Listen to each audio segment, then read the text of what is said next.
श्रीमद् भागवत गीता श्री कृष्णचंद्र जी के द्वारा दिया गया उपदेश है। यह उपदेश श्री कृष्णचंद्र जी ने अर्जुन को दिया था। श्रीमद् भागवत गीता को सभी शास्त्रों की स्वामिनी माना गया है।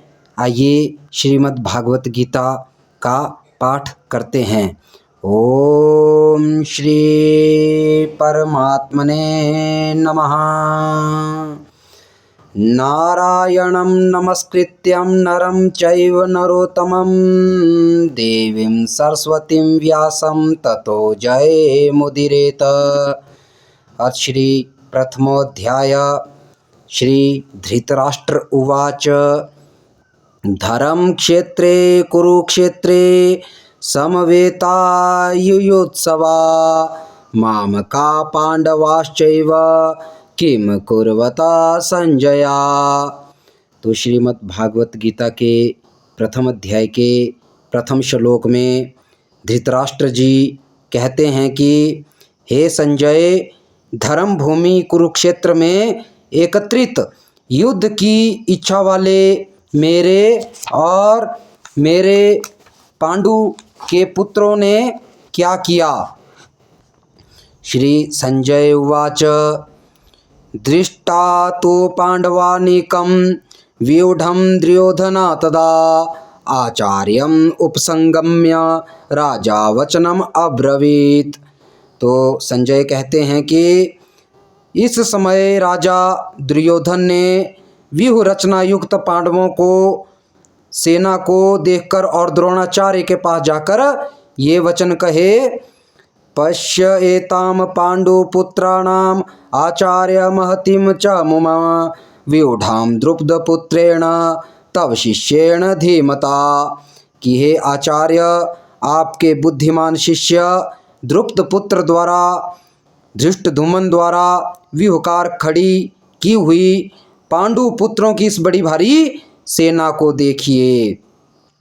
अत्र शूरा महेश्वासा भीमार्जुन समायुधे युधानो विराटश्च द्रुपदश्च महारथा धृष्टकेतुश्चेकितान काशीराजश्च वीर्यवान् पुरोजित कुन्ती भोजश्च शव्यश्च नरपुंगवा युधामन्युश्च विक्रांत उत्तमोजाश्च वीर्यवान् सौभद्रो द्रौपदेयाश्च सर्व एव महारथा। कि इस सेना में बड़े बड़े धनुष वाले तथा युद्ध में भीम और अर्जुन के समान शूरवीर सात्यकी और विराट तथा महारथी राजा द्रुपद, धृष्टकेतु और चेकितान तथा बलवान काशीराज, पुरुजित, कुंती भोज और मनुष्यों में श्रेष्ठ शव्य पराक्रमी युधामन्यु तथा बलवान उत्मीजा सुभद्रा पुत्र अभिमन्यु एवं द्रौपदी के पांचों पुत्र, ये सभी महारथी हैं।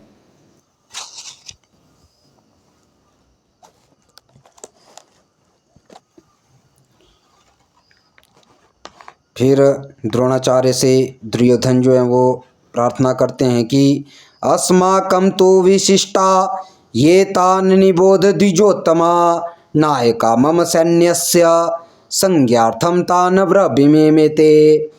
कि हे ब्राह्मण श्रेष्ठ, अपने पक्ष में भी जो प्रधान हैं उनको आप समझ लीजिए। आपकी जानकारी के लिए हमारी यानी कौरवों की सेना के जो सेनापति हैं उनको बतलाता हूँ। भवान भीष्मा च कर्णा च कृपा च समितिंजया अश्वत्थामा विकर्णः च सीमदतिः तथा एव च। कि आप द्रोणाचार्य और पितामह भीष्म तथा कर्ण और संग्राम विजयी कृपाचार्य तथा वैसे ही अश्वत्थामा विकर्ण और सोमदत्त का पुत्र भूरिश्रवा हैं। और अन्य च बहवा शूरा मदर्थे त्यक्त जीविता नाना शस्त्र प्रहरणः सर्वे युद्ध विशारदा। तथा और भी मेरे लिए जीवन की आशा त्याग देने वाले बहुत से शूरवीर अनेक प्रकार के शास्त्रों से सुसज्जित और सब के सब युद्ध में चतुर हैं। आगे दुर्योधन जो है वो अपनी सेना को अजय बतलाते हुए कहते हैं कि अपर्याप्तम तत अस्माकं बलम भीष्माभिरक्षितम पर्याप्तम तो इदम एतेषां बलम भीमाभिरक्षितम। और भीष्म पितामह द्वारा रक्षित हमारी वह सेना सब प्रकार से अजय है और भीम द्वारा रक्षित इन लोगों की यह सेना जीतने में सुगम है। अयनेषु च सर्वेषु यथा भागम अवस्थितः भीष्मम एव अभिरक्षन्तु भवन्ता सर्वे एव हि। इसलिए सब मोर्चों पर अपनी अपनी जगह स्थित रहते हुए आप लोग सभी निस्संदेह भीष्म पितामह की ही सब ओर से रक्षा करें। इस प्रकार द्रोणाचार्य से कहते हुए दुर्योधन के वचनों को सुनकर कहते हैं कि कुरु तस्य संजनय हर्षम कुरु वृद्धा पितामह सिंहनादम विनद्य उच्चै शंखम दद्मो प्रतापवान। कि कौरवों में वृद्ध बड़े प्रतापी पितामह भीष्म ने उस दुर्योधन के हृदय में हर्ष उत्पन्न करते हुए उच्च स्वर से सिंह की दहाड़ के समान गर्ज कर शंख बजाया। तथा शंखा च भैर्य च प्रणवानक गोमुखा स एव हवय हन्यस्ता स शब्दा तुमुल अभवता। इसके पश्चात शंख और नगारे तथा ढोल मृदंग और नरसिंगे आदि बाजे एक साथ ही बज उठे। उनका वह शब्द बड़ा भयंकर हुआ। तथा श्वेते हरे युक्ते महते शयनंदने स्थितो माधवा पांडवश्चैव दिव्य शंखो प्रदध्मतु।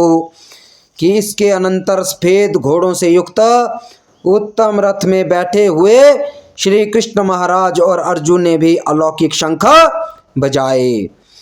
पांचजन्यम ऋषिकेशा देवदत्तम धनंजया पौंड्रम दद्भो महाशंखम भीमकर्मा वृकोदरा। अनंत विजयम राजा कुंते पुत्र युधिष्ठिरा नकुला सहदेव च सुघोषमणि पुष्पकौ। उनमें श्री कृष्ण महाराज जी ने पांचजन्य नामक शंख को बजाया, अर्जुन ने देवदत्त नामक शंख को बजाया, भयानक कर्म वाले भीमसेन जी ने पौंड्र नामक जो है वो महाशंख बजाया और कुंती पुत्र राजा युधिष्ठिर ने अनंत विजय नामक शंख बजाया। नकुल तथा सहदेव ने सुघोष और मणि पुष्पक नामक शंख बजाए।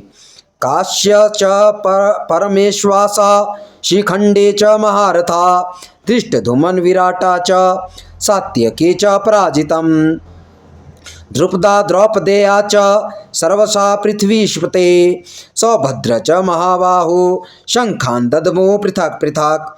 कि श्रेष्ठ धनुष वाले काशीराज और महारथी शिखंडे एवं धृष्टधुमन तथा राजा विराट और अजय सात्विकी ने अपने अपने शंखों को बजाया तथा राजा द्रुपद एवं द्रौपदी के पांचों पुत्र और बड़ी भुजा वाले सुभद्रा पुत्र अभिमन्यु ने इन हे राजन सब ओर से अलग अलग अपने अपने शंखों को बजाया। स घोषो धृतराष्ट्राणाम हृदयानि वयदार्यता नभश्च पृथ्वीं चैव तुमुलो व्यनुनादयन्। और उस भयानक शब्द ने आकाश और पृथ्वी को भी गुंजाते हुए धृतराष्ट्रों के यानी आपके पक्ष वालों के हृदय विदरण कर दिए। आगे अर्जुन जी कहते हैं कि अथ व्यवस्थितान् दृष्ट्वा धृतराष्ट्रन् कपिध्वजा प्रवृत्ते शस्त्र संपाते धनु उद्यम्य पांडवा ऋषिकेशं तदा वाक्यम इदम आह महीपते सेनयो उभयो मध्ये रथम स्थाप्य में अच्युता। कि हे राजन, इसके बाद कपिध्वज अर्जुन ने मोर्चा बांधकर डटे हुए धृतराष्ट्र के सगे संबंधियों को देखकर उस शस्त्र चलने की तैयारी के समय धनुष उठाकर ऋषिकेश श्री कृष्ण महाराज जी से यह वचन कहा कि हे श्री कृष्णचंद्र जी, मेरे रथ को दोनों सेनाओं के बीच में खड़ा कर दीजिए। यावत एता निरीक्ष्ये अहम युद्धु कामान अवस्थितान कई मया सह युद्धभयम् अस्मिन् रक्षण समुद्यमे। तो अर्जुन कहते हैं कि जब तक मैं युद्ध क्षेत्र में डटे हुए युद्ध के अभिलाषी इन विपक्षी योद्धाओं को भली प्रकार देख लूं, इस युद्ध रूप व्यापार में मुझे किन किन के साथ युद्ध करना है, तब तक जो है मेरा रथ जो है वो आप दोनों से सेनाओं के मध्य में खड़ा रखिए। यो तस्य यामानान अवेक्षे अहम ये यते अत्र समागता धार्तराष्ट्रस्य दुर्बुद्धे युद्धे प्रिय चिकीर्षवः। और दुर्बुद्धि दुर्योधन का युद्ध में हित चाहने वाले जो ये राजा लोग इस सेना में आए हैं, इन युद्ध करने वालों को मैं अवश्य देखूंगा। संजय उवाच एव मुक्तो ऋषिकेशो गुड्डाकेशेन भारता सेनयोरुभयोर्मध्ये स्थापित्वा रथोत्तमम् भीष्मद्रोण प्रमुखतः सर्वेषां च महीक्षिताम् उवाच पार्थ पश्येतान् समवेतान् कुरुनिते। संजय बोले कि हे धृतराष्ट्र जी, अर्जुन द्वारा इस प्रकार कहे हुए महाराज श्री कृष्णचंद्र जी ने दोनों सेनाओं के बीच में भीष्म और द्रोणाचार्य के सामने तथा संपूर्ण राजाओं के सामने उत्तम रथ को खड़ा करके इस प्रकार कहा कि हे पार्थ, युद्ध के लिए जुटे हुए इन कौरवों को देख। तत्र अपश्यत स्थितान पार्थ पितृन अथ पितामहान आचार्यान मातुलन भारतीन पुत्रानु पौत्रान सुखीन तथा शुशुरान सुहृद च एव सेन्यो उभयो अपे। इसके बाद पृथापुत्र अर्जुन ने इन दोनों ही सेनाओं में स्थित ताऊ चाचों को, दादों परदादों को, गुरुओं को, मामाओं को, भाइयों को, पुत्रों को, पौत्रों को तथा मित्रों को, ससुरों को और सुहृदों को भी देखा। तान समीक्ष्य स कौन्ते सर्वान् बंधुन अवस्थितान कृपया परया आविष्टा विषिदन इदम अब्रवीत। तो इस प्रकार उन उपस्थित संपूर्ण बंधुओं को देखकर वे कुंती पुत्र अर्जुन अत्यंत करुणा से युक्त होकर शोक करते हुए यह वचन बोले। दृष्ट्वा इमं स्वजनम कृष्ण युत्सम समुपस्थितम सिदंति मम गात्राणि मुखम च परिशुष्यते वेपुथा च शरीरे में रोमहर्षा च जायते। अर्जुन बोले कि हे कृष्ण, युद्ध क्षेत्र में डटे हुए युद्ध के अभिलाषी इस स्वजन समुदाय को देखकर मेरे अंग शिथिल हुए जा रहे हैं और मुख मेरा जो है वो सूखा जा रहा है तथा मेरे शरीर में कंपन हो रहा है, रोमांच उत्पन्न हो रहा है। गांडीवम संसते हस्ताम त्वक च एव परिदह्यते न च शक्रोमि अवस्थातुम भ्रमति एव इव च मे मना। कि हे श्री कृष्ण, हाथ से ये गांडीव धनुष मेरा छूट रहा है और त्वचा भी बहुत जल रही है तथा मेरा मन भ्रमित सा हो रहा है, इसलिए मैं खड़ा रहने को भी समर्थ नहीं हूँ। निमितानि च पश्यामि विपरीतानि केशवा न च श्रेयानुपश्यामि हत्वा स्वजनम आहवे। और हे केशव, मैं लक्षणों को भी विपरीत ही देख रहा हूँ तथा युद्ध में स्वजन समुदाय को मारकर हमारा कल्याण भी नहीं होगा। इस प्रकार जो है मैं वो युद्ध के परिणाम देखता हूँ। न कांक्षे विजयम कृष्ण न च राज्यम सुखानि च कीनो राज्येन गोविंद किम भोगैर्जीविते नवा। और हे कृष्ण, मैं ना ही तो विजय चाहता हूँ, ना ही राज्य चाहता हूँ, ना ही मैं अन्य कई प्रकार के सुखों को चाहता हूँ। हे गोविंद, हमें ऐसे राज्य से क्या प्रयोजन है, ऐसे भोगों से, ऐसे जीवन से भी हमें कोई लाभ नहीं होगा जो हमें अपने बंधुजनों को मार करके प्राप्त होगा। येषाम् अर्थे कांक्षितम न राज्यम भोगा सुखानि च ते इमे अवस्थिता युद्धे प्राणान त्यक्त्वा धनानि च। क्योंकि हमें जिनके लिए राज्य, भोग और सुख आदि चाहिए, वे ये सब धन और जीवन की आशा की त्याग कर युद्ध में खड़े हैं। जो कि गुरुजन, ताऊ, चाचे, लड़के और उसी प्रकार दादे, मामे, ससुर, पौत्र, साले तथा और भी सगे संबंधी आज युद्ध में खड़े हैं। आचार्य पितरः पुत्रा तथा एव च पितामहा मातुला श्वशुरा पौत्रा श्याला संबंधिना तथा। एतान च हन्तुम इच्छामि प्रत अपि मधुसूदना अपि त्रैलोक्य राज्यस्य हेतु किम नु मही कृते। इसलिए हे मधुसूदन, मुझे मारने पर भी अथवा तीनों लोकों के राज्य के लिए भी मैं इन सबको मारना नहीं चाहता। पृथ्वी के लिए तो फिर कहना ही क्या।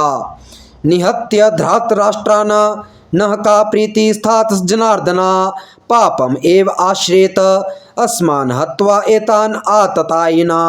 कि हे जनार्दन, धृतराष्ट्र के पुत्रों को मारकर हमें क्या प्रसन्नता होगी, इन आतताइयों को मारकर तो हमें पाप ही लगेगा। तस्मात् न अहम वयम हन्तुम धृतराष्ट्रं स्वबान्धवान् स्वजनम हे कथम हत्वा सुखिना श्याम माधवा। अतएव हे माधव, आपने ही बांधव धृतराष्ट्र के पुत्रों को मारने के लिए हम योग्य नहीं हैं, क्योंकि अपने ही कुटुंब को मारकर हम भला किस प्रकार से सुखी हो सकते हैं। यद्यपि एते न पश्यन्ति लोभोपहत चेतसा कुल क्षय कृतम दोषम मित्रद्रोहे च पातकम कथम न ज्ञेयम अस्माभिः पापात् अस्मात् निवर्तितुम कुल क्षय कृतम दोषम प्रपश्यद्भि जनार्दना। यद्यपि लोभ से भ्रष्टचित हुए ये लोग कुल के नाश से उत्पन्न दोष को और मित्रों से विरोध करने में पाप को नहीं देख रहे हैं, तो भी हे जनार्दन, कुल के नाश से उत्पन्न दोष जानने वाले हम लोगों की इस पाप से हटने के लिए क्यों नहीं विचार करना चाहिए। हमें जो है वो युद्ध की इच्छा को त्याग देना चाहिए। कुलक्षय प्रणशयन्ति कुल धर्मा सनातना धर्मे नष्टे कुलम कृष्णम अधर्मा अभिभवते उता। क्योंकि कुल के नाश से सनातन कुल धर्म नष्ट हो जाते हैं और धर्म के नाश हो जाने पर संपूर्ण कुल में पाप भी बहुत फैल जाता है। और किसी भी प्रकार से कई प्रयास करने से हमें धर्म की रक्षा अवश्य करनी चाहिए, कुल की रक्षा अवश्य करनी चाहिए। धर्माभिभवात् कृष्णा प्रदोष्यन्ते कुल स्त्रिया स्त्रीषु दृष्टासु वाषणेय जायते वर्ण संकरा। हे कृष्णा, पाप के अधिक बढ़ जाने से कुल की स्त्रियां अत्यंत दूषित हो जाती हैं। हे वाषणेय, स्त्रियों के दूषित हो जाने पर वर्ण संकर उत्पन्न होते हैं। संकर नरकाय एव कुल घनान कुलस्य च पतन्ति पितरा ही एषाम लुप्त पिंडोदक क्रिया। और वर्ण संकर कुल घातियों को और कुल को जो है वो नरक में ले जाने वाले होते हैं। लुप्त हुई पिंड और जल की क्रिया वाले अर्थात श्राद्ध और तर्पण से वंचित इनके पितृलोक भी अधोगति यानी के निम्न गति, बुरी गति को प्राप्त होते हैं। दोषे एते कुल घनानाम वर्ण संकर कारकये उत्साद्यन्ते जाति धर्मा कुल धर्मा च शाश्वता। और इन वर्ण संकर कारक दोषों से कुल घातियों के सनातन कुल धर्म और जाति धर्म नष्ट हो जाते हैं। उत्सन्न कुल धर्माणाम मनुष्याणाम जनार्दना नरके अनियताम वासा भक्ति इति अनुशुश्रम। तथा हे जनार्दन, जिनका कुल धर्म नष्ट हो गया है ऐसे मनुष्यों का निश्चित काल तक नरक में वास होता है, ऐसा जो है हम शास्त्रों के द्वारा सुनते आए हैं। अतो बत महत पापम कर्तुम व्यवस्थिता वयम यत राज्य सुख लोभेन हन्तुम स्वजनम उद्यता। हा शोक, हम लोग बुद्धिमान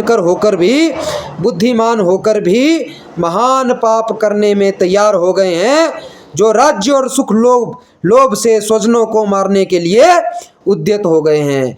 हम जो है वो राज्य के सुख के लिए जो है अपने ही कुटुंब जनों को मारने के लिए सभी लोग तैयार हो गए हैं। हमें यह युद्ध अवश्य ही त्याग देना चाहिए। यदि माम अप्रतीकारम अशस्त्रम शस्त्रपाणया धार्तराष्ट्रारणे हन्यु तथा मे क्षेमतरम भवेत। यदि मुझ शस्त्र रहित एवं सामना न करने वाले को शस्त्र हाथ में लिए हुए धृतराष्ट्र के पुत्र रण में मार डालें तो वह मारना भी मेरे लिए अधिक कल्याणकारक होगा। संजय उवाच एवमुक्त्वा अर्जुन संख्ये रथोपस्थिते उपाविष्टु विसृज्य शस्त्रं चापम शोक संविघन मानसा। संजय बोले कि रणभूमि में शोक से उद्गिन्न मन वाला अर्जुन इस प्रकार कहकर वाण सहित धनुष को त्याग कर रथ के पिछले भाग में बैठ गया। हरि ओम तत्सत। तो यह 47 अध्यायों का प्रथम अध्याय श्रीमद् भागवत गीता का पूर्ण हुआ। इस अध्याय को हम श्री कृष्णचंद्र जी के चरणों में अर्पित करते हैं। श्री कृष्ण गोविंद हरे मुरारे, हे नाथ नारायण वासुदेवा। श्री कृष्ण गोविंद हरे मुरारे, हे नाथ नारायण वासुदेवा। हे नाथ नारायण वासुदेवा। हे नाथ नारायण वासुदेवा।